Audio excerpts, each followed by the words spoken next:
Hello students, today we are going to start a new chapter of physics, that is chapter number 12 electricity. So बहुत अच्छे से समझेंगे, बहुत मजा आने वाला है, बहुत अच्छा चैप्टर है यार। सबसे पहले हमें तो इलेक्ट्रिसिटी का मतलब पता होना चाहिए यार। जो घर में बिजली आ रही है वही तो इलेक्ट्रिसिटी होती है ना, ठीक है ना। सो ये देखो दो टाइप की होती है एक तरह से इलेक्ट्रिसिटी, एक होती है हमारी स्टैटिक और एक होती है हमारी करंट। अब कई बच्चों को इसी का मतलब नहीं पता होता है, what is static and what is current. तो हम पहले ये समझते हैं। देखो स्टैटिक का मतलब होता है एट रेस्ट। स्टैटिक का मतलब क्या है? जो चीज रेस्ट पे है। लेकिन करंट का मतलब होता है डायनेमिक। डायनेमिक मतलब जो चीज मोशन में है, ठीक है। तो अब देखो इस चीज को कैसे समझेंगे हम। जैसे कि हमारे घर में जो इलेक्ट्रिसिटी आ रही है वो रुकी हुई इलेक्ट्रिसिटी तो नहीं है ना, वो तो मोशन में है। इलेक्ट्रिसिटी करंट में है, that is our electricity. The electricity which we are getting in our home और which we are using in our home, that comes in the motion. But जैसे कि आपको पता है लाइटनिंग हो गई, lightning in a sky during rainy season, that will be the example of static at rest, ठीक है। अब बात आती है कि व्हाट इज इलेक्ट्रिसिटी। यार देखो इलेक्ट्रिसिटी का मैं डेफिनेशन की बात करूं तो वो that is flow of current. मैं अभी उस चीज को नहीं समझा पाऊंगा बिकॉज पहले मेरे को करंट समझाना पड़ेगा, देन मैं इलेक्ट्रिसिटी का मतलब समझा पाऊंगा। लेकिन करंट समझाने से पहले मुझे चार्जेस के बारे में समझाना पड़ेगा। So these three things are interrelated. These three things are interrelated. क्या क्या? Charges, current and electricity. क्योंकि जब तब तक हमें चार्जेस नहीं समझ आएगा वी कांट अंडरस्टैंड करंट, जब तक करंट समझ नहीं आएगा वी कांट अंडरस्टैंड इलेक्ट्रिसिटी। तो हमें सबसे पहले अब हम चार्जेस पे डील करते हैं, ठीक है। सो मैं स्क्रीन को रख कर देता हूँ। So we are starting with the first topic of this chapter, you can say that is charges, ठीक है। और हेडिंग डाल सकते हैं हम चार्जेस, ठीक है ना। नोट्स वैसे आपको सबको प्रोवाइड कर दिए जाएंगे अलग से फाइल में पीडीएफ फॉर्म में, so don't worry for that, ठीक है। बेस्ट नोट्स हैं, वर्ल्ड बेस्ट नोट्स मैं कहूंगा इस चीज को, क्योंकि हर चीज उसमें कवर है। हर टाइप का न्यूमेरिकल मैं इस कोर्स में कवर करने वाला हूँ, ठीक है। तो घबराने की दिक्कत ना आए। देखो अब चार्जेस क्या होता है यार, सबसे पहले तो हम इसको डिनोट करते हैं क्यू से, ठीक है। एक सेकेंड, हाँ। और इसका जो फॉर्मूला होता है एन ई। यार देखो जैसे हम केमिस्ट्री फिजिक्स में पढ़ते थे 9th क्लास में, अपनी स्पीड स्पीड होती थी डिस्टेंस अपॉन टाइम, उसकी एसआई यूनिट होती थी मीटर पर सेकंड। उसी तरीके से फॉर्मूला है चार्ट का एन ई, और इसकी जो एसआई यूनिट होगी दैट इज अवर कूलम। इसको हम सी से डिनोट किए। चार्जेस को किससे डिनोट कर रहे हैं? क्यू से। उसकी एसआई यूनिट को किससे डिनोट कर रहे हैं हम? सी से। देखो दो टाइप के चार्जेस एग्जिस्ट करते हैं, एक होता है हमारा पॉजिटिव चार्ज, एक होता है हमारा नेगेटिव चार्ज, ठीक है। अब देखो हमारी कुछ चार्जेस की प्रॉपर्टीज होती है। प्रॉपर्टीज जैसे कि जो अपोजिट चार्जेस होते हैं। अपोजिट चार्जेस मतलब हो गया हमारा अनलाइक चार्जेस। अनलाइक चार्जेस मतलब जो एक जैसे नहीं है, जैसे कि प्लस और माइनस, ये दोनों क्या करते हैं आपस में? हमेशा अट्रैक्ट करेंगे। लेकिन अगर मैं सेकंड चीज की बात करूं, सेकंड चीज मतलब सिमिलर चार्जेस। सिमिलर चार्जेस मतलब लाइक चार्जेस। लाइक चार्जेस कौन से होते हैं? जैसे प्लस प्लस ले लो या माइनस माइनस ले लो, तो ये दोनों क्या करेंगे? दूर भागने की कोशिश करेंगे, अलग अलग। जैसे कि हमारा मैग्नेट के केस में भी यही होता है। मैग्नेट के केस में आप इजीली इस चीज को रिलेट कर सकते हैं। मैग्नेट के केस में क्या होता है?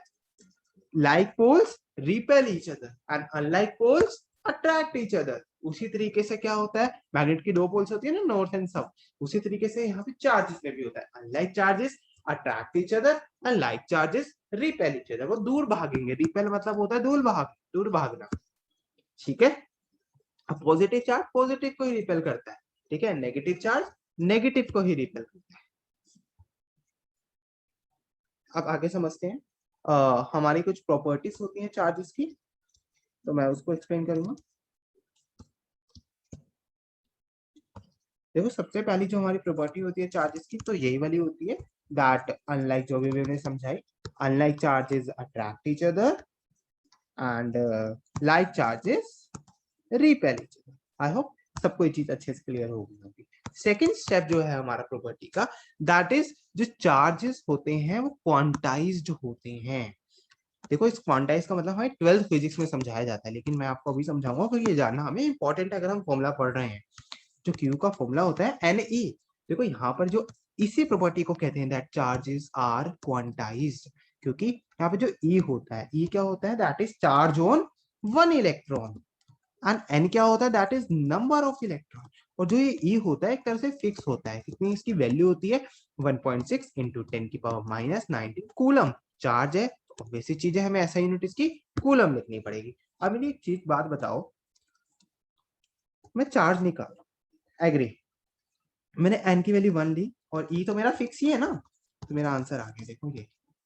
एन 2 लूंगा तो मेरा आंसर क्या सेम आएगा, नहीं ना, 3 पॉइंट समथिंग। 3 लूंगा तो 3 से मल्टीप्लाई करूंगा 4.8 समथिंग। मतलब मेरा एन पे डिपेंड कर रहा है, मेरा चार्ज क्या होगा, नंबर ऑफ इलेक्ट्रॉन्स पे डिपेंड कर रहा है। सो एक तरह से जो मेरा यहाँ पे चार्ज है ना Q, that is the multiple of E only, it is integral multiple. जब ऐसी केस होती है तो हम उसको बोलते हैं ए charge is the integral multiple of किसका, इस कांस्टेंट का। इसी प्रॉपर्टी को कहा जाता है क्वांटाइज। मल्टीपल कैसे, देखो एक बार 1 से मल्टीप्लाई, एक बार 2 से, एक बार 3 से, बट अल्टीमेट ये चीज तो सेम है ना। मैं बोलूं एन की वैल्यू 10 है तो 10 इंटू वो वाली चीज तो सेम ही डालोगे ना, वैल्यू तो फिक्स रहेगी, वैल्यू तो हम चेंज नहीं कर सकते ना, ठीक है। So it was about the properties of charges, ठीक है। और जो ये चीज है हमें हमेशा ध्यान रखनी है, ये हमारी फिक्स होती है, इसको हम चेंज नहीं कर सकते। And the third and the main property of the charges, this is also a very easy property, that charges are, they have additive nature, they are additive in nature। मतलब हम उनको डायरेक्ट ऐड कर सकते हैं। जैसे कि मैं एक एग्जांपल दूं, मेरे पास एक चार्ज है Q, ओके। अब suppose it is surrounded by different charges, suppose एक 5 कूलम चार्ज से भी है, एक हमारा -7 कूलम चार्ज भी इसके साथ सराउंडेड है, एक 8 कूलम ले लेते हैं, एक -19 कूलम ले लेते हैं। अगर मेरे से क्वेश्चन पूछा जाए कि इसका नेट चार्ज निकालना है, क्या होगा, तो हम डायरेक्ट जस्ट प्लस कर देंगे कुछ बिना सोचे। कैसे, देखो 5 प्लस -7 प्लस 8 प्लस -19। अब अपना मैथ का लॉ लगाएंगे, plus minus minus plus minus minus. 5 में से 7 गया 2, 8 में से, ये ऐसे कर लो जैसे मर्जी सॉल्व कर लो, 8 में से 2 गया 6, 19 में से 6 गया 30। तो हमारा नेट चार्ज इस केस में कितना आ गया, इस चार्ज पे -13 कूलम। कई बच्चे कहते हैं कि माइनस में लेना है, प्लस नहीं ले सकते इसे, यार नहीं ऐसा नहीं करना, जो लिखा है उसी को बस डायरेक्ट ऐड कर देना है बिना कुछ सोचे समझे, ठीक है। अब देखो ध्यान से मेरी चीज, ये जो 3-4 मैंने अभी प्रॉपर्टीज बताई हैं वो तो हमारी इतनी ही थी, बट अब हमें जो चीज समझनी है, जो इसका न्यूमेरिकल आता है बेसिकली। बट न्यूमेरिकल से पहले हमें फॉर्मूला तो क्लियर हो ही गया है, देखो मैंने अभी भी समझाया, मैं दोबारा से बता देता हूँ। फॉर्मूला फॉर्मूला क्या है हमारा, Q equals to n e, किस चीज का फॉर्मूला है, चार्ज का। जब भी हमें चार्ज निकालना हो, एन क्या है हमारा, नंबर ऑफ इलेक्ट्रॉन, ई क्या है हमारा, चार्ज ऑन 1 इलेक्ट्रॉन, जो कि फिक्स है 1.6 इंटू 10⁻⁻19 कूलम, ठीक। अब देखो यहाँ पे ना मैं एक क्वेश्चन ले लेता हूँ न्यूमेरिकल, तभी समझ आएगा अच्छे से। Calculate number of electrons constituting 1 coulomb charge. ये एक्स्ट्रा क्वेश्चन है, बहुत इंपॉर्टेंट क्वेश्चन माना जाता है फॉर योर बोर्ड्स आल्सो। इस क्वेश्चन को ध्यान से समझना, क्या क्या है और कैसे हम इसको सॉल्व करेंगे। सॉल्यूशन देखो, हमें फॉर्मूला पता है Q equals to n e होता है, हमें नंबर ऑफ इलेक्ट्रॉन्स निकालने हैं, मतलब n निकालना है, और 1 कूलम चार्ज दे रखे, मतलब Q की वैल्यू 1 कूलम दे रखी है, तो Q की जगह 1 डालूंगा, n मुझे निकालना है, E तो मुझे पता होता है ना फिक्स, तो मैंने उसकी वैल्यू डाला। तो अब मैं वो ये चीज यहाँ पे मल्टीप्लाई हो रही है, सॉरी ये चीज यहाँ पे मल्टीप्लाई हो रही है n के साथ, तो वहां की वो चीज डिवाइड हो जाएगी। तो यहाँ पे सॉल्व करूंगा, 10 की पावर -19 है, ऊपर आएगी तो सबको पता है प्लस हो जाती है power according to the exponent law. तो इसको जब मैं सॉल्व करूंगा इस क्वांटिटी को, I will get the value of number of electrons which will come out to be 6.2525 into 10 की पावर 18। मतलब इतने इलेक्ट्रॉन्स प्रेजेंट हैं, कब, जब हमने चार्ज को 1 माना।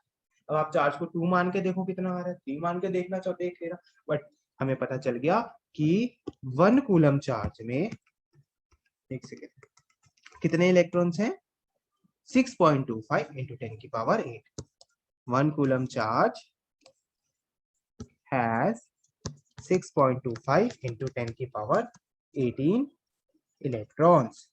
तो हमने क्या पढ़ा आज की क्लास में, दैट ऐसा यूनिट ऑफ इलेक्ट्रिक चार्ज हमारी क्या होती है, कूलम, जिसको हम C से डिनोट करते हैं, ओके। और क्या पढ़ा आज हमने, दैट Q का फॉर्मूला होता है N इंटू E, ठीक है। और क्या पढ़ा था, दैट कूलम बहुत बड़ी क्वांटिटी होती है, ऑब्वियसली चीज है चार्ज की। और एक बहुत इंपॉर्टेंट चीज मैंने अभी भी बताई है जो न्यूमेरिकल से, एक कूलम चार्ज में कितने इलेक्ट्रॉन्स हैं, 6.25 into 10 की पावर 18 इलेक्ट्रॉन्स। और क्या क्या चीजें पढ़ी हमने, चार्जेस दो टाइप के होते हैं, पॉजिटिव एंड नेगेटिव। और क्या पढ़ा, प्रॉपर्टीज ऑफ चार्जेस पढ़ी थी, क्या थी पहली, that like charges repel each other and unlike charges attract each other। Second क्या थी, charges are additive in nature। Third क्या थी, charges quantize। quantize का मतलब क्या था, देखो मैंने n की वैल्यू यहाँ 1 डालूंगा तो 1e आंसर आएगा, 2 डालूंगा तो 2e, 5 डालूंगा तो 5e।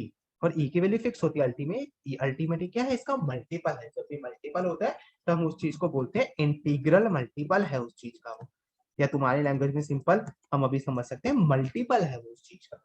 ठीक है, और मल्टीपल है इसका मतलब ऑब्वियस चीज है, वैल्यू डालोगे तो हमारा आंसर n पे डिपेंड करेगा, क्योंकि अल्टीमेट e तो फिक्स है, 1 into something है, 2 into something है, 3 into something है, that is a multiple only। So with this I would like to end the topic of charges। ठीक है, मिलते हैं नेक्स्ट लेक्चर में with the concept of current, जो कि बहुत ही इंपॉर्टेंट है, क्योंकि करंट जब हमें समझ आ जाएगा तो हमें चार्जेस के बारे में और डिटेल में पता चल जाएगा। करंट आएगा, फिर हम अगले लेक्चर में वोल्टेज के बारे में भी सीखेंगे। धीरे धीरे हम एक एक टॉपिक वाइज पढ़ते चलेंगे with one one numerical of each topic, ताकि हमारा कंसेप्ट और अच्छे से क्लियर होता है। सो बहुत अच्छे से समझ आएगा ये चैप्टर, घबराने की जरूरत नहीं है। कहीं को ये डिफिकल्ट लगता है बट मैं चैप्टर डेफिनेटली आप सबके लिए इजी बना दूंगा। और जब आप क्वेश्चंस करेंगे ना, यू विल डेफिनेटली फील कि हाँ मजा आ रहा है चैप्टर में, यू विल रियली थैंकफुल कि हाँ समझ आ गया, अच्छे से क्वेश्चन हो पा रहे। So all the best, enjoy, stay home, stay safe. Thank you, मिलते हैं नेक्स्ट लेक्चर में।